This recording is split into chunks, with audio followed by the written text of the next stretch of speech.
Alors je pense que c'est particulièrement important en contexte de monoparentalité de soutenir une coéducation parce que ça renvoie à plusieurs dimensions importantes.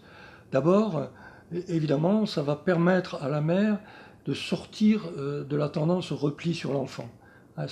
Ça va la décharger aussi d'un certain nombre de charges qui sont souvent extrêmement lourdes et qui sont très fatigantes pour elle. Ça lui permet en quelque sorte de réinvestir un peu la vie extérieure et en même temps ça permet à l'enfant de sortir de cette tentation d'emprise dans laquelle il se trouve pris dans la relation avec la mère. Donc la, la, la, la,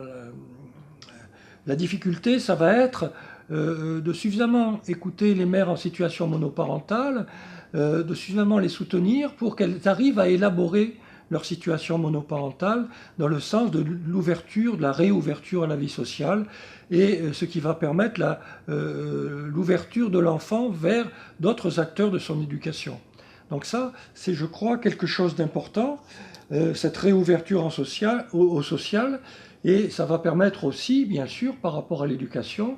la mise en réseau des acteurs de l'éducation, c'est-à-dire que la mère va se retrouver impliquée dans une mise en réseau qui va lui permettre de sortir de son isolement, de sortir de cette relation certes privilégiée avec son enfant, mais parfois trop exclusive, et de combiner avec d'autres, de s'articuler avec d'autres acteurs éducatifs, et d'arriver à trouver une situation plus satisfaisante, à la fois pour elle, parce que ça la décharge, ça lui permet d'être plus à l'aise, de s'épanouir, d'être dans un rapport plus détendu avec son enfant, mais aussi pour l'enfant, lui permet aussi d'avoir d'autres acteurs éducatifs en action avec lui,